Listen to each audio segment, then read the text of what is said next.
From KAMR Local 4 News, your local election headquarters, this is Politics Today. As the federal shutdown continues, we're learning about employees furloughed at Pantex. Those details ahead. And there's beef between U.S. beef producers and the White House administration, why those producers and organizations are speaking out.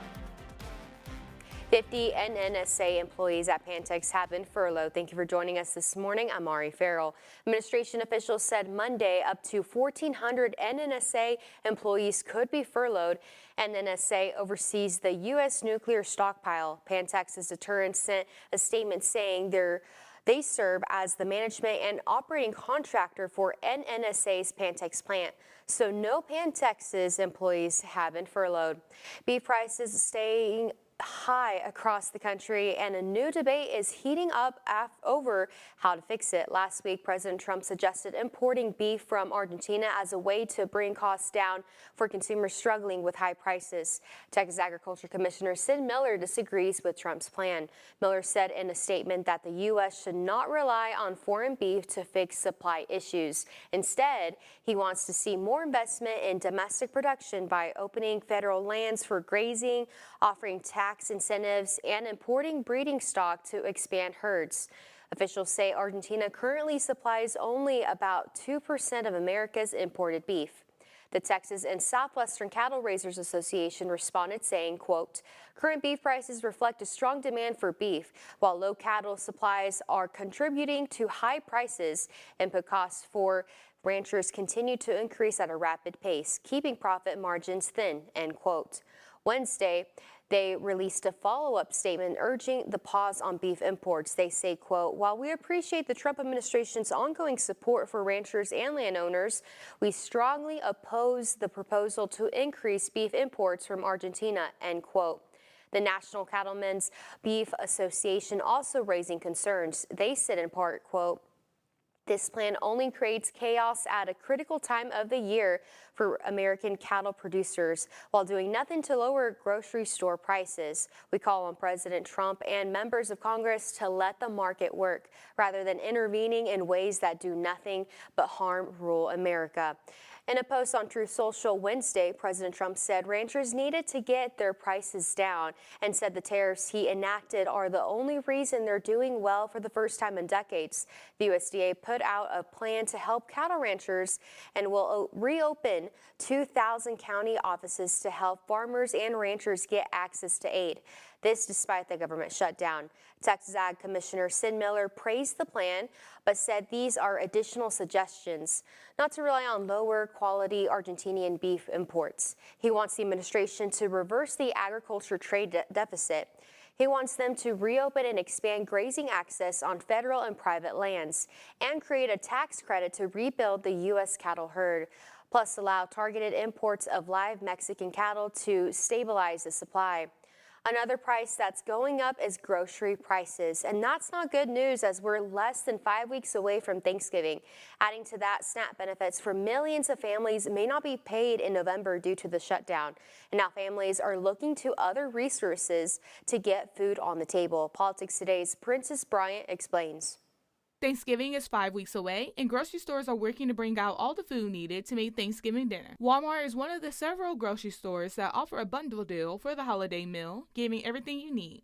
It runs a little under $40, and according to Walmart, will feed 4 people. Everything from a turkey, side dishes, and a pie will be included, but key ingredients like butter and milk will not be included. Even with the bundle deals, there are families who are still making that hard decision between a holiday meal and essentials like rent.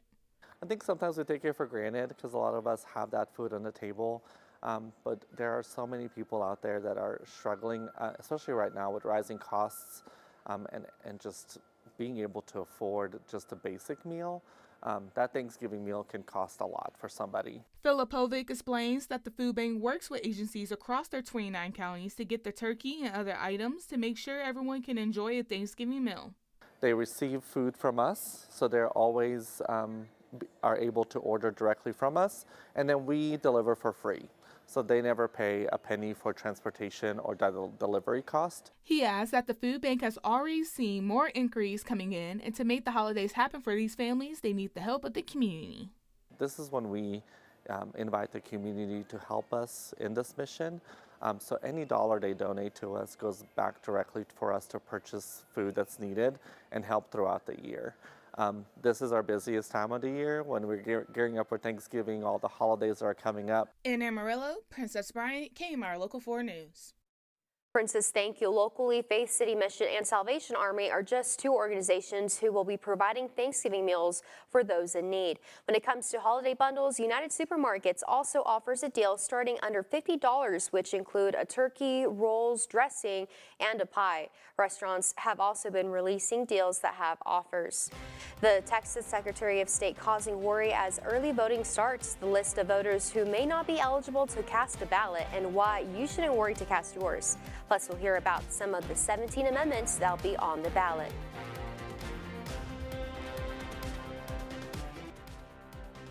County election officials across Texas are investigating more than 2,700 voters on the registration list who may not be eligible to vote. The Texas Secretary of State notified election officials more than a week ago, right before early voting started. They used a federal database to find the possible non-citizens. The timing is unique as early voting is underway across the state. If somebody on this list does vote and then they do not provide confirmation that they are a citizen in 30 days, in theory, their vote would have counted for this constitutional amendment before they're purged from our list. The database was also used this past summer to check who voted in the 2024 presidential election. 33 Texans out of more than 31 million were found to have voted illegally in that election. They were referred to the AG's office, but no word on where those cases stand.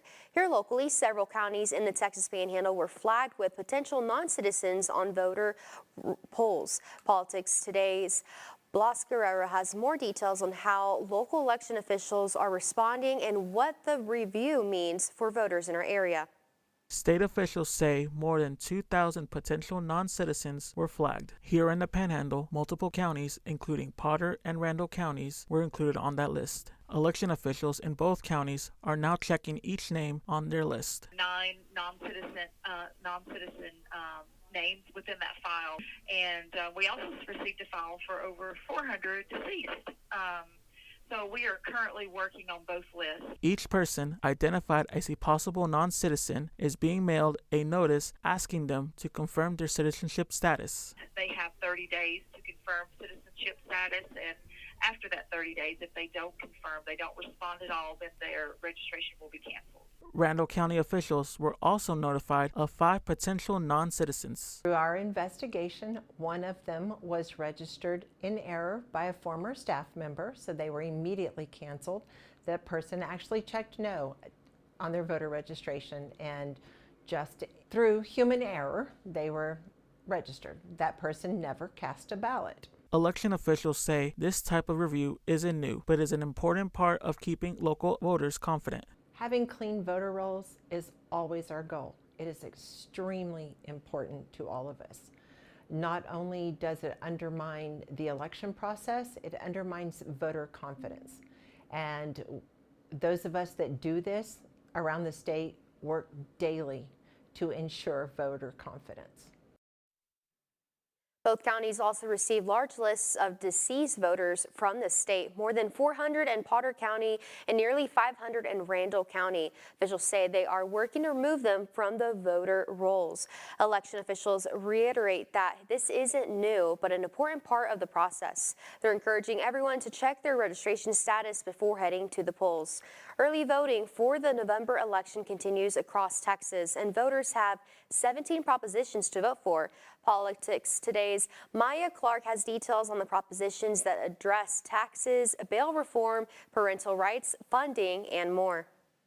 Several propositions relating to taxes, bail reform, parental rights, clarifying voting rights, and funding, all with different ramifications for the future. It deals with the Constitution, so it has lots of ramifications on Texans. Now, some of them, it's hard to tell because a couple of the amendments deal with things we don't do, like the death tax one. There's no death tax yet, and if it's enacted, if the constitutional amendment is approved, then there can't be a death tax. Proposition 11 on the ballot proposes raising the homestead exemption for those who are elderly or disabled.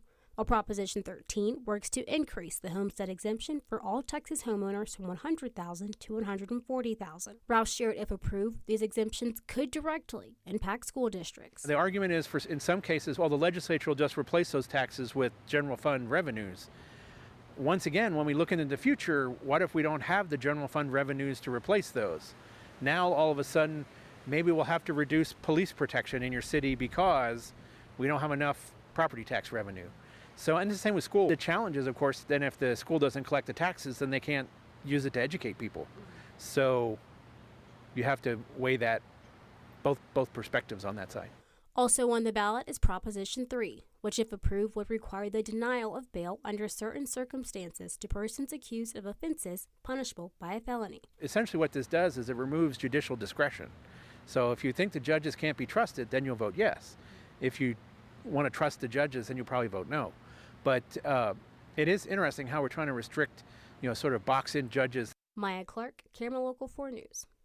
Roush shared when it comes to non-presidential elections, voters turnout usually declines, but he says these constitutional amendments, elections, are just as important as they have the potential to impact your day-to-day life. Early voting for the November election in Texas goes until October 31st, when Election Day happening on November 4th. To see Roush's full interview, learn more about the amendments on the ballot and polling locations, go to our website, myhighplains.com.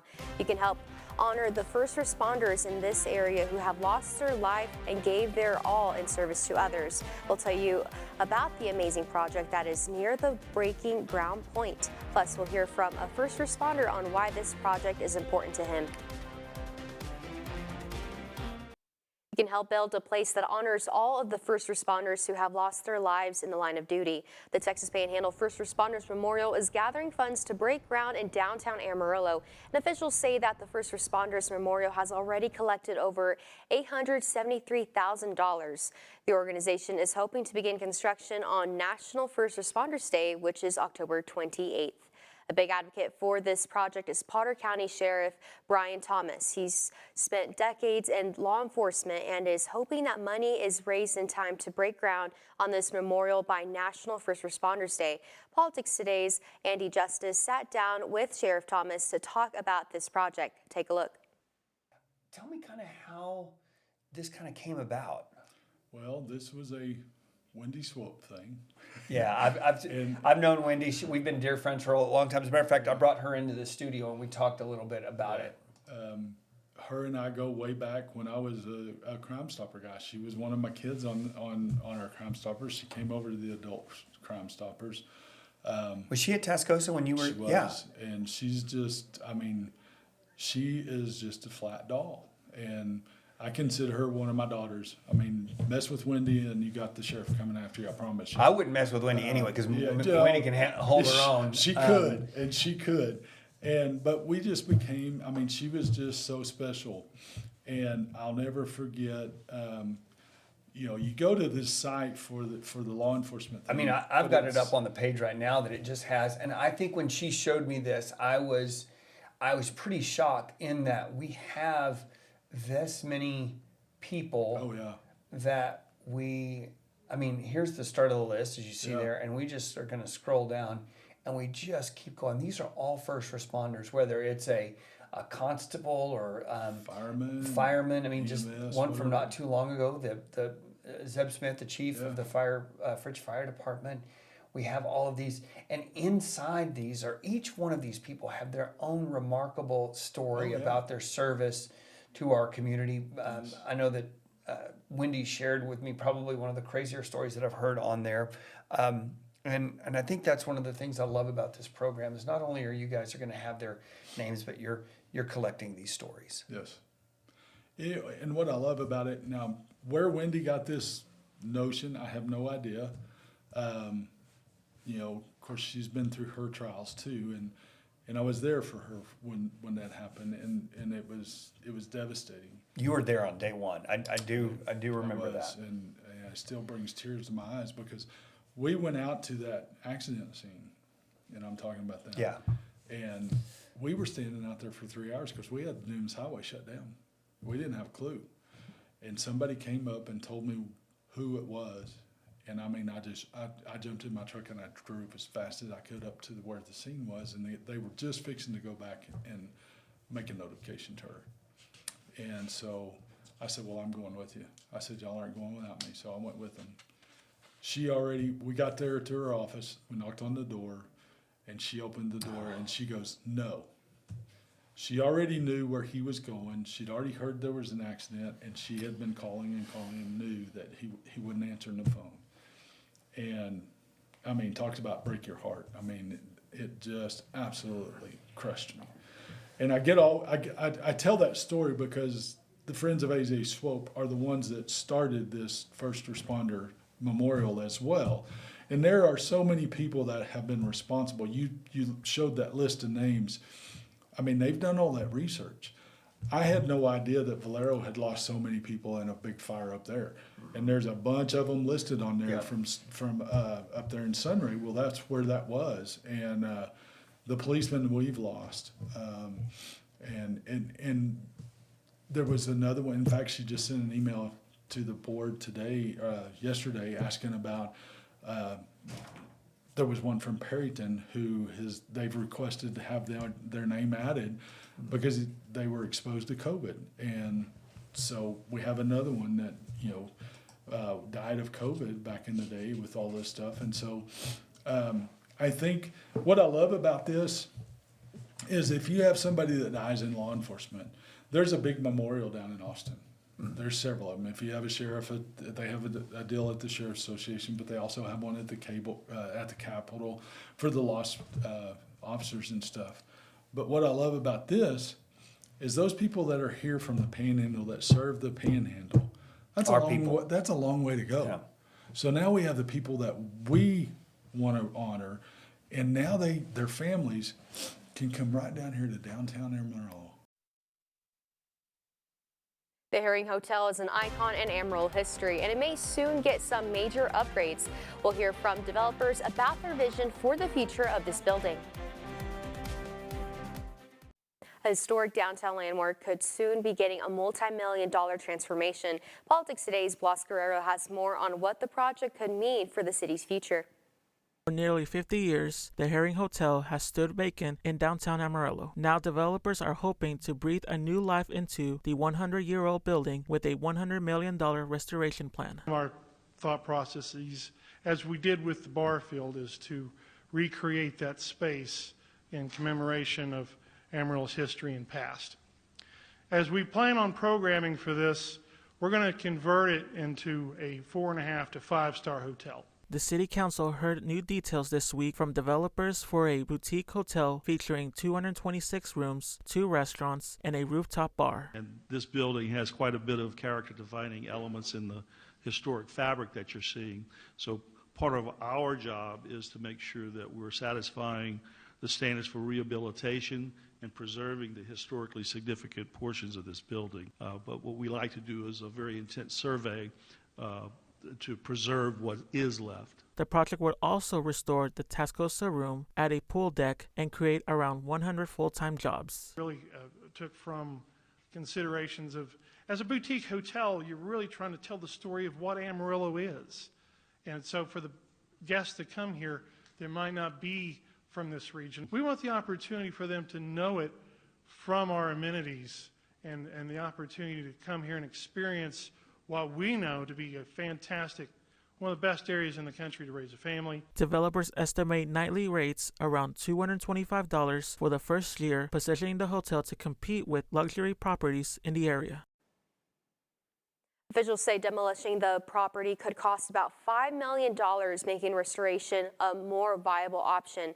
Developers hope to begin construction within the next few months, with the goal of reopening the Herring Hotel in about 2 years. City Council will consider an economic development program agreement for this project at Tuesday's council meeting. We'll wrap up Politics Today after this. Tuesday will be a busy day at the Amarillo City Council meeting. Let's talk about what is happening. Council will consider awarding a lease agreement for Wonderland Amusement Park. Two people were at the last meeting discussing how they'd like to change and upgrade the park. Council will also have presentations on potentially leasing the Amarillo Zoo to the Wild West Wildlife Rehabilitation Center.